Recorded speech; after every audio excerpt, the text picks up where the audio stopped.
國際上近來看，美國總統川普網絡鋪文，講甲伊朗的和平協議已經差不多講好啊，不過伊無着急要簽。荷姆茲麥重新去開放，伊朗總統菲茲斯基嘛表示講，準備好向全世界來保證講，伊朗是無意來追求核武。ما آماده‌ایم در گفتگو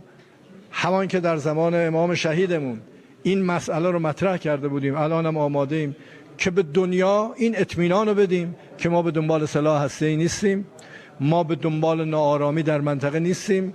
ناآرام کننده این منطقه اسرائیل که به دنبال اون نقشه در حقیقت اسرائیل بزرگه و به طرق مختلف داره توطئه میکنه که جنگ و ناآرامی و اختلاف رو در منطقه همچنان زنده نگه داره.